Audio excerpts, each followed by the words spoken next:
আসসালামু আলাইকুম বন্ধুরা। আজকে আমরা আলোচনা করব লেবু গাছের ফুল ঝরে পড়ার কারণ ও এর সমাধান সম্পর্কে এবং কি কি কাজ করলে লেবু গাছে প্রচুর পরিমাণ ফলন পাবেন সে বিষয়ে আলোচনা করব। তার আগে বলে নেই, আমার ভিডিওটি ভালো লাগলে চ্যানেলটি অবশ্যই সাবস্ক্রাইব করে পাশে থাকবেন। লেবু গাছের ফুল ঝরে যেতে পারে তার একটি কারণ হলো গাছটি যদি খুব ছোট হয়। সাধারণত বীজ হতে জন্মানো গাছে ফল আসতে শুরু করতে প্রায় 1 বছর সময় লাগে। আর কলমের চারা হলে 2 থেকে 1 বছরের মধ্যে ফুল চলে আসে। কলমের চারা প্রথম 2-1 বছর ফুল ফল না নেওয়াই ভালো, কারণ এর মধ্যে গাছ সম্পূর্ণভাবে বিকশিত হতে পারবে। আর মাটিতে যদি পুষ্টির ঘাটতি থাকে তাহলে আপনার লেবু গাছের ফুল ঝরে যেতে পারে। সাধারণত লেবু গাছ অল্প যত্নে ভালো ফলন দেওয়ার জন্য বিখ্যাত, কিন্তু ফুল থাকা অবস্থায় মাটিতে পটাশিয়ামের অভাব হলে লেবু গাছের ফুল ঝরে যায়। তাই আপনি যদি লেবু গাছে প্রচুর ফলন পেতে চান তবে বসন্তের শুরুতে পটাশিয়াম সার দেওয়ার ব্যবস্থা করুন। লেবু গাছ এমন একটি গাছ যাতে প্রচুর পরিমাণে পানি সেচ দেওয়া লাগে না, আবার খুব কম পানি দিলেও হবে না। পানি সেচ দিতে হবে মেপে মেপে, কারণ গাছে বেশি পানি দিলে গাছের গোড়ার মাটি স্যাঁতসেঁতে হলে লেবু গাছ নিজেই ফুল ঝরিয়ে দিতে পারে। আবার গাছে কম পানি দিলে বা গাছের পানির অভাব হলেও গাছ নিজে বাঁচার জন্য ফুল ঝরিয়ে দেয়। এছাড়া বন্ধুরা, আবহাওয়ার তারতম্যের কারণে লেবু গাছের ফুল ঝরে যায়।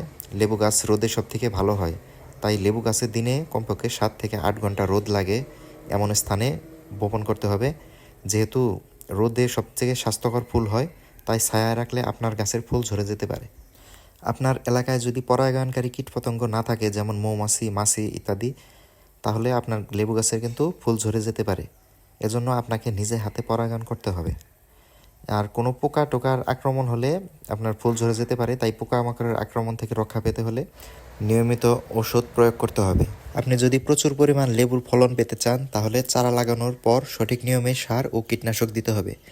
গাছ একটু বড় হলে কিছুদিন পর পর সরিষার খৈল পচা পানি হালকা করে গাছের গোড়ায় দিতে হবে। লেবু চাষের ক্ষেত্রে আপনি লেবু গাছের গোড়ায় বাড়িতে তৈরি জৈব সার দিতে পারেন, যেমন গোবর, হাড়ের গুঁড়া, কাঠের ছাই ইত্যাদি দিতে পারেন। এছাড়াও অজৈব সার হিসেবে টিএসপি সার, পটাশ সার এবং পাথর চুন, ইউরিয়া ইত্যাদি ব্যবহার করতে পারেন। চারা রোপণের সময় খেয়াল রাখতে হবে যাতে গাছের গোড়া থেকে মাটি সরে না যায়। চারা লাগানোর পর গাছের গোড়ার মাটি কিছুটা উঁচু করে দিতে হবে এবং খেয়াল রাখতে হবে গাছের গোড়ায় যেন পানি জমতে না পারে।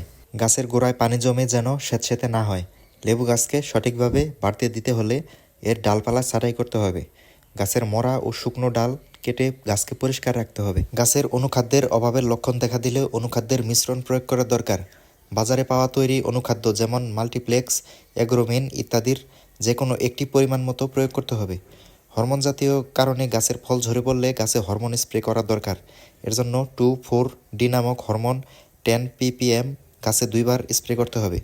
প্রথমবার আগস্ট মাসে এবং পরের বার অক্টোবর মাসে স্প্রে করা দরকার।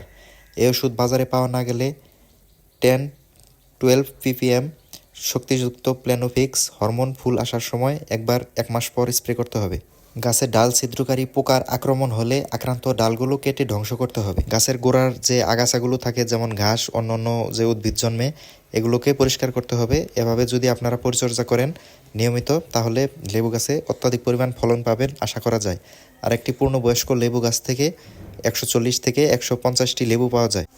ধন্যবাদ সবাইকে আমার ভিডিওটি দেখার জন্য। আশা করি আপনারা সকলেই সাবস্ক্রাইব করে চ্যানেলটির পাশে থাকবেন।